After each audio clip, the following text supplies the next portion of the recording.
gabaygan waxaan u sameeyay madaxweynaha qarbiga madaxweynaha Afrika mudane Muuse Biixi Cabdi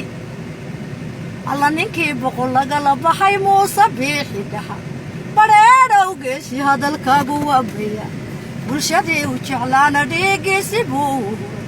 wuu bareera markay hawshu baasan tahay haddaanan xaqiraynin hawshu hormood ku yahay halyay qaran weeyo hawshiisa wuu gutaa laysma caasiye codeer baan ku sheegaya taladu meeshay ka liicduu ka toosiya dadku isku hayaayo khayrku u daaciya wuu dadaalayo horta daalay maba yaqaan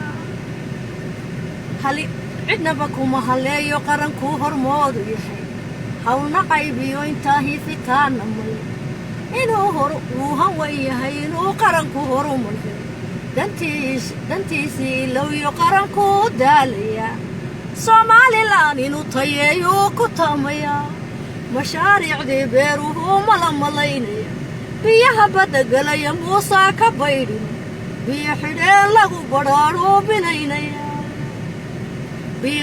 lagu badhaadhuubinaynaya geesi weeyaan gartuu qaada wuu jiro alla garbaa galay soo ka go'aysa u geynaya garawshiyuu yaqaan godabta ruux tirsan abaal ruuxii u gala uu guda yaqaan geesi weeyaan gabdhuhu waxay galaan yaqaan haddaanay askartii garrida sidatay gaadhkahay amano gaydhkii adkaa gacaliyow xidhnay surrad baan soo doonan layniyo sadkii habla fijaan la afsaaray baan kuugu iman lahay Muuse kaas la dabeeyay iyo gaanan bayga xidhi ee miyaan soo duulayo Muuse deeqsiyo dan iyo xarragaa isweydee ku daalaytaa haddana deegaanku iyo ubax dilaacayo dayaxo 15 jiray oon daruur lahayn Muuse deeqow ducaan kugu marrimaya war sidii geedama lahood meel durdura ku yaal kuduna daab looga goynoon la diiran weli hugayna ku horay ubax guud ka saarayn alla dabaylaha caafimaad laga durdurta noqo dhaqan yaqaan weeye ciidu ku dhaatay hooyay dad baaba kafaana dhaqankeenna doogsamo hooyay iyo guraba kii garanayee yaqaan war midkii gurgurshaaga rarayee yaqaanayo midkii geelahaaneedkiisana kacaana maalayo Muuse hanadow ducaan kugu marrimaya waa nin dhiidhiya markay dhaadashadu timaad Somaliland laguma dhaco dhinacyadeeda badan cadawgaa ka dhabbara sidii ay libaaxatay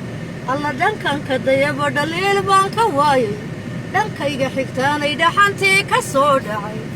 Muuse deel jirow ducaan kugu marrimaya wixii ku daranba rabbigaygu kaa duyo dabaylaha caafimaad daayinkay ku saariyeen waa nin aaminoo ilaahay yamaana baray akhlaaqda wanaagsan ehelkeedii weeye salaada iyo soonka sunnihii rasuulkii rabbaa ku sukumayo qalbigiisa lagu sadiyey Muuse deeqow ducaan kula haydiya 5 sana lagu doortay 15 sharci 5 sana lagu doortay 15 sharci 18 gursiga ku saacidno Somaliland oo aqoonsile aduu sarri Somaliland oo isjecel Muuse samagu Somaliland oo barwaaqa aduu sarre Muuse deeqow ducaan kugu marrimaya war xanuunada dhiigga raacana laga dhaxwa caqligu kama suura Muuse rabbigu caafimaad ku sii war sidii geedama lahoo meel durdura ku yaal alla dabaylaha caafimaad laga durdurta noqo wakiinoo shaaciye waftigii ku yidhi haddaydaan ila shaqayn ma shaqayn kara alla dadkiisu sharaf u yeelo sharciga u bandhiga Muuse gartay xayiyo godab sokeeye mal sinaantu jecel yahow masikada qabee halyay weeyaan habluhu waxay galaan yaqaan hogaamiye caafimaad oo hormood ka noqo